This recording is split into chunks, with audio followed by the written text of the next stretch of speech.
You are now tuned in to the lovely frequency.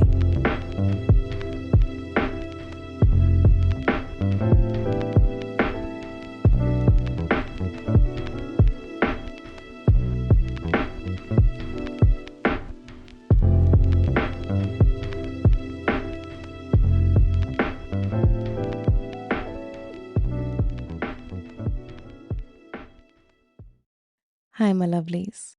Welcome to the home of good vibrations, your sanctuary for soulful vibes and elevated stories. This is the lovely frequency, and I am your host, Miss Love Lee Lovo. Stay tuned while I take you on a journey to a place within. Yesterday, I woke up and for some reason began to think back to a random day earlier this year where I'd woken up one morning and there had been no electricity since the previous night. So this meant no tea, no hot water, and no warm food. Shout out to ESCOM. So I washed my face with cold water and made cold cereal. I had no indication of time at this point because my devices were dead, but I'll say it was around 9:10 or so. So I sat down and like magic, it happened. I started working on a commission I had been dragging out for weeks. I sat there for hours and allowed myself to enjoy a simple pleasure I'd often been distracted from. This time, I couldn't listen to my music like I usually do. I couldn't look at any other images besides my incomplete canvases for inspiration, and I hadn't spoken to a single soul since earlier that morning. It was just me, the cold, some blankets, and a bowl of cold cereal with a side of Mary biscuits, because why not? Free will and all, free will, okay? I was completely alone for the first time in a very long time. The house was so quiet with literally no sounds besides the wind blowing outside, the clocks ticking in the living room, and the rain tapping against my window. I sat with my thoughts and I sketched. I felt really calm, just at peace. And then suddenly, my thoughts started to drift off, and I found myself in a space of self-confrontation. When's the last time you were with yourself? And yes, I mean exactly what I'm asking. When is the last time you were with yourself? Not with a friend, not with a family member, not even with your favorite artist's voice playing over your thoughts, filling up the void around you and distracting you from the feeling of being alone with you. How do you feel when you're with that person? You know, the one who truly knows what you're like when nobody is looking. Does that person scare you? Does that person make you uncomfortable? Do you like who you see? You see, solitude is like a giant mirror. It reflects your truth, and sometimes the truth isn't always what you tell others or even yourself. When we're all alone, we're confronted with our own vices, our own dreams, what we consider failures, fears, everything that resides within, in a space where nobody gets to visit but yourself. Their voices become the theme song of your reality. They follow you everywhere you go because they're always with you. In this space, I found that I could hide from the world, but I could not hide from myself. I slept so long that the mattress became hollowed. I lost my faith, then my mind soon followed. All my life, I'd been reciting thoughts that aren't even my own, and everything I'd known had been borrowed. I'd gotten so good at burying my shame in nonchalance that I had lost touch with what's real, constantly running from things I did not want to feel. I know they say there is no gain in this life without pain, but how do we navigate it all while still trying to remain sane?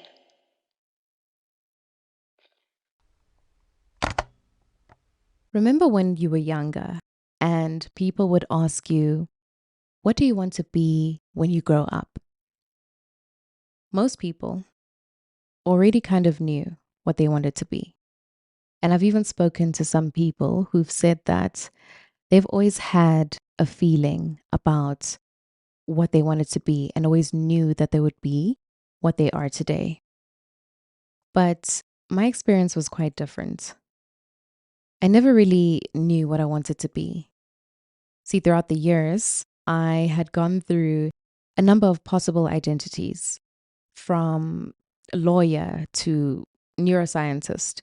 And before you go saying, what, girl, neuroscience? Yes, I had big dreams, okay? And then one day it was graphic designer and professional dancer, then actress, just wherever the wind blew me, mostly just influenced by what I felt was appropriate at that time.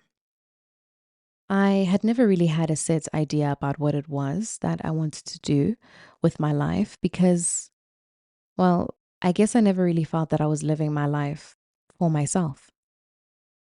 There was always somebody to impress or please. And I mean that like in terms of parents and stuff, you know. I was very aware of the identities that were created for me and felt it was my duty to live up to them. Now, don't get me wrong. I definitely was a bit of a wild card as a child and pretty much got to do whatever I wanted to. But there was always this sense of responsibility that I carried with me all throughout my childhood. And then finally, where I am now, AKA adulthood, if we can even really call it that. But one day, or at least at some point in time, something just didn't feel right. I felt so out of body because I'd been on autopilot, just following an instruction manual that had been laid out for me and never really truly questioning whether that's how I wanted to live my life. But then you grow up and suddenly finding and defining an identity becomes a very real and urgent thing. And if you're like me, who has never really had a set plan, I guess you reach a point in your life where you feel like something is missing and you find yourself surrounded by people and things in an attempt to fill that uncomfortable void. See, some people even do this by partying all the time or feeding into vices, just anything really to distract from the reality of feeling lost in life and what appears to be a void. But if we take time to inspect this with a closer look, we find that it's not really a void that we were feeling the whole time, but instead the feelings of a suppressed identity. the truth about who we really wanted to be, when instead we were distracted from being with ourselves, when we had to be someone else or chose anything but ourselves. Because almost anything is more familiar to a person who does not know themselves than themselves, right? I saw something on the War Paint Journal that had said something about how when you interact with some people, you're not necessarily interacting with that person, but instead you're interacting with the television, their parents, their teachers, social media, and sometimes even their insecurities and traumas. Just a very inauthentic, almost robotic like interaction, you know? Kind of like what I'm doing right now, just regurgitating this piece of information. But this stood out to me because it brought my attention to the very real fact that we cannot accurately define ourselves or even create an identity for ourselves if we do not disconnect from everything around us and tap into what is within. It got me thinking about what it means to be with the self and who the self even is outside of external influence. For the most part of our lives, we're taught to value and define ourselves according to external factors. But do we even value ourselves in the same ways when we're all alone? See, knowing yourself requires for you to actually spend time with yourself. But I've observed that being alone can be a very scary thing that some of us don't want to have to do unless we don't have a choice. Most of us don't even know who we are when the world isn't demanding for us to be one way or the other. We grow codependent and can only stand on our own if other people are standing behind us. But if we're keeping it 100, you only become yourself when there's no one to fall back on, no one to stand with you, and no one to give you confirmation bias. See, it may not seem like it at first, but the opportunity to walk in true solitude, even for a short while, is truly a rare gift because that's where you get to really know yourself on a deeper level. You feel me? You get to learn your values or the lack thereof, and you get to set your boundaries in that space.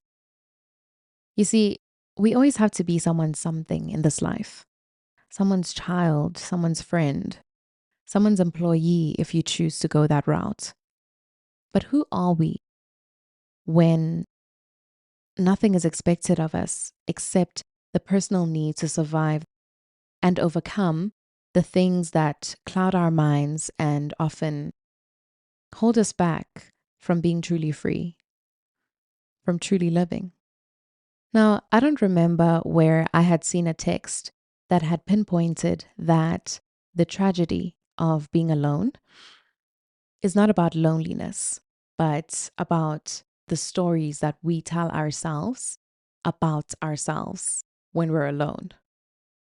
Stick with me now, because I'm a great this and that in the eyes of she and he, right? But do I still see myself in that light when I'm all alone?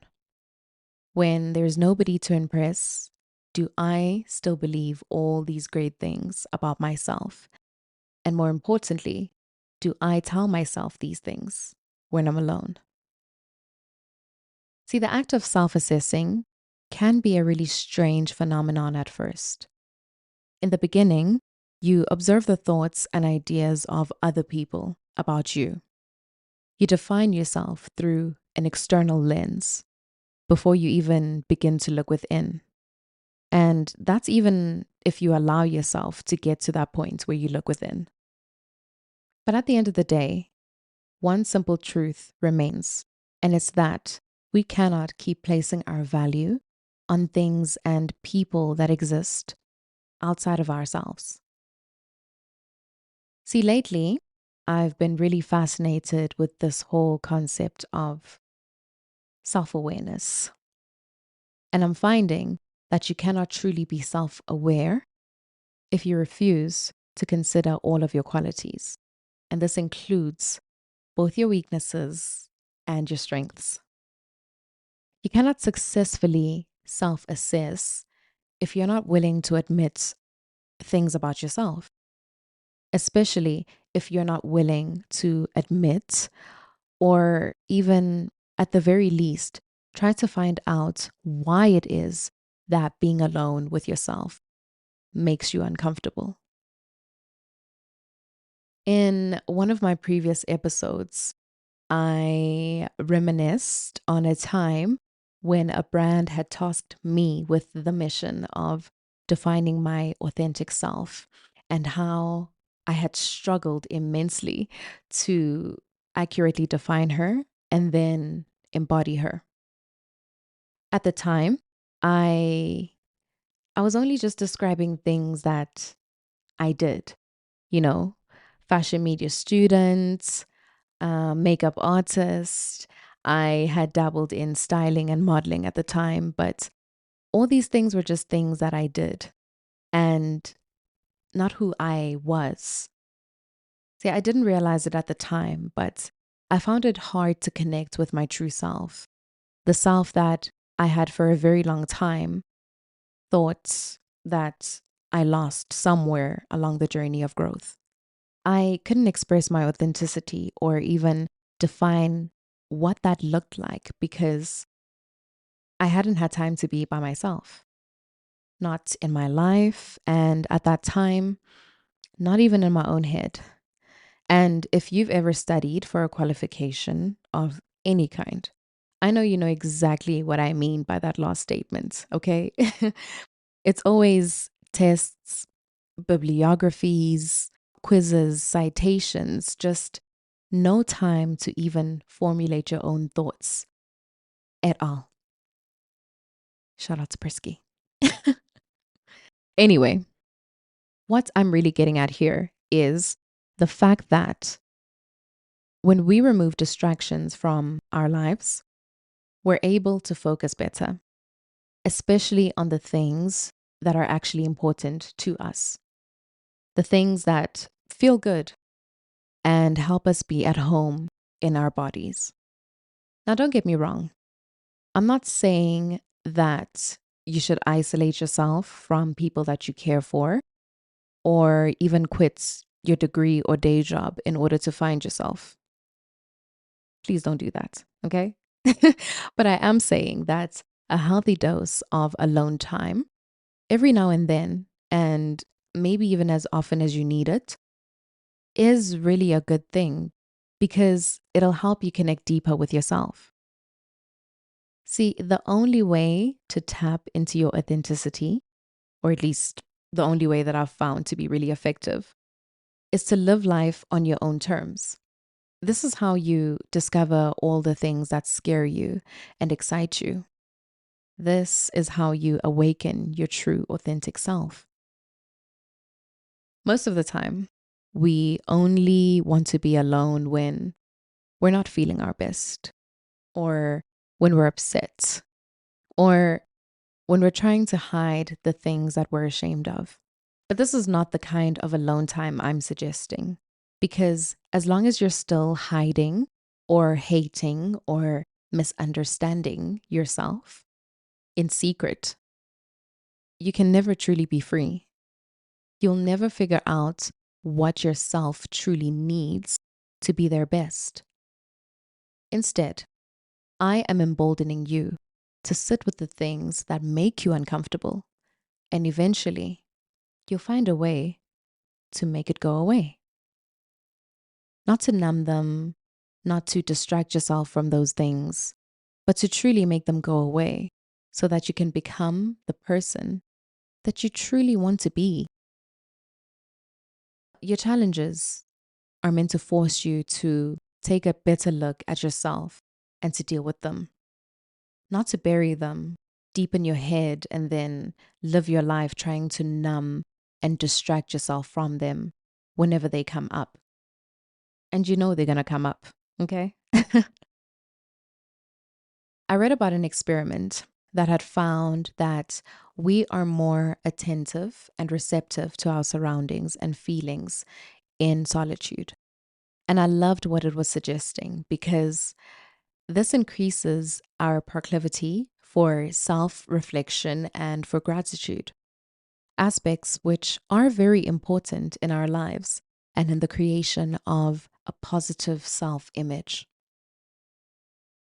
I feel like everyone goes through this transitional period in life where you have to relearn yourself all over again and relearn all of the things that ultimately make you you, or even just all the things that you actually enjoy.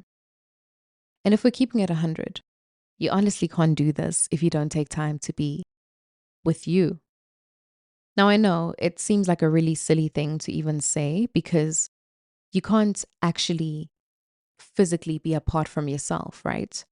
But I can tell you from personal experience that it is possible to be removed from yourself mentally, spiritually, and otherwise.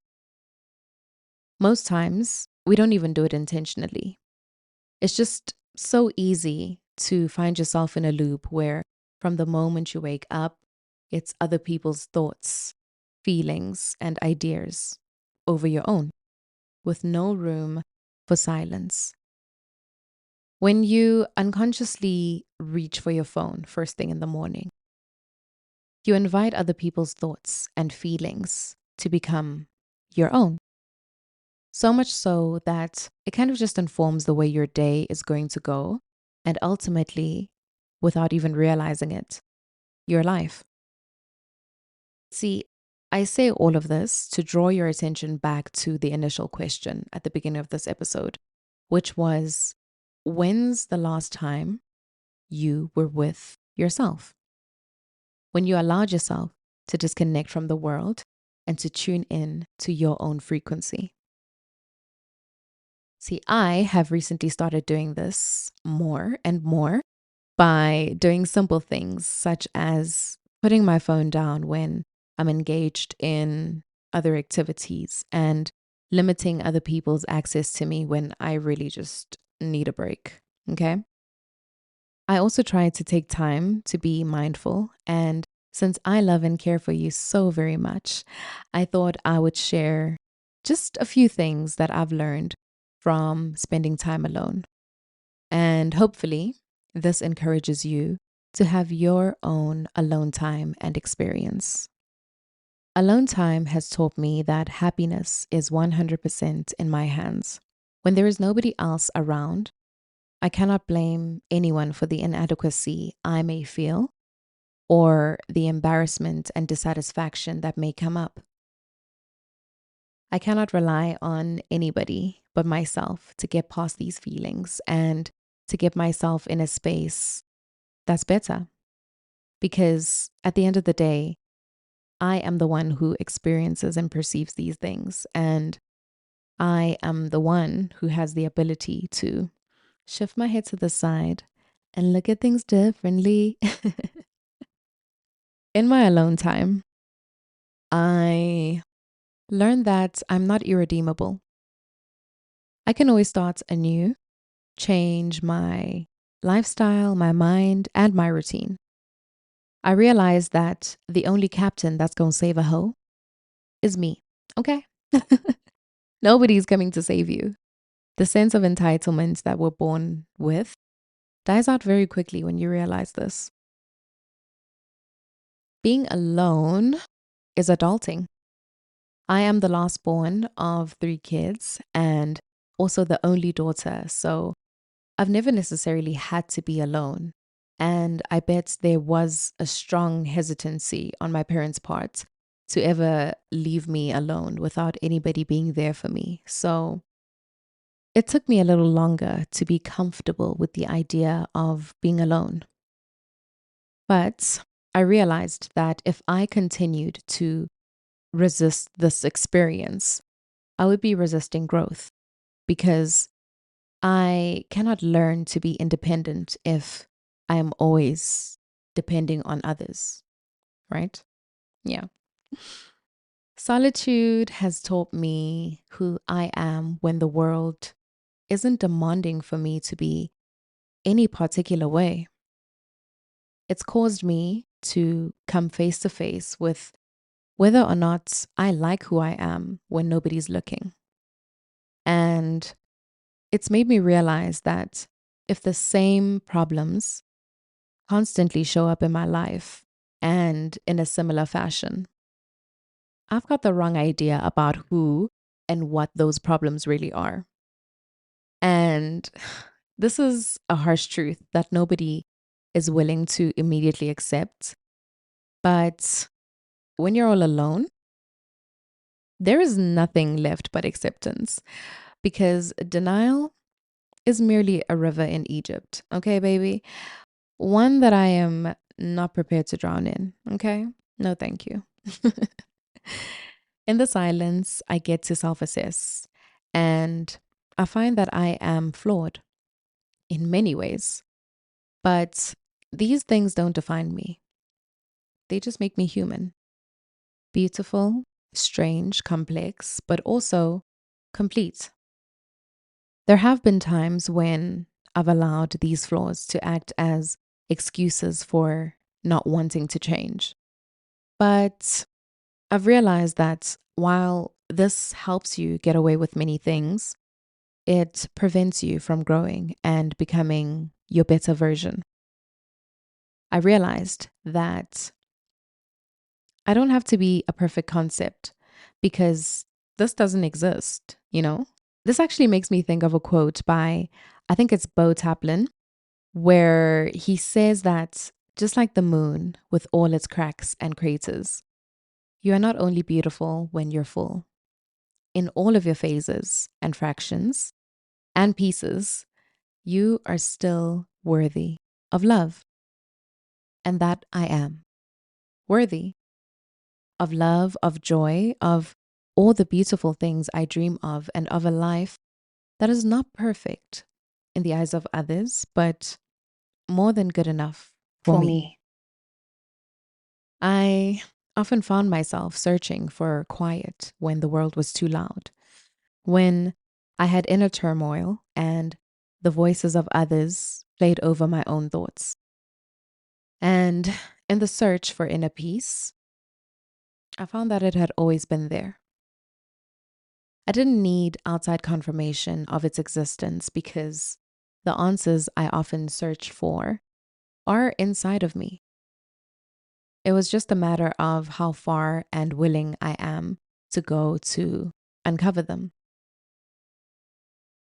In my aloneness, I found that I am not inadequate in any way.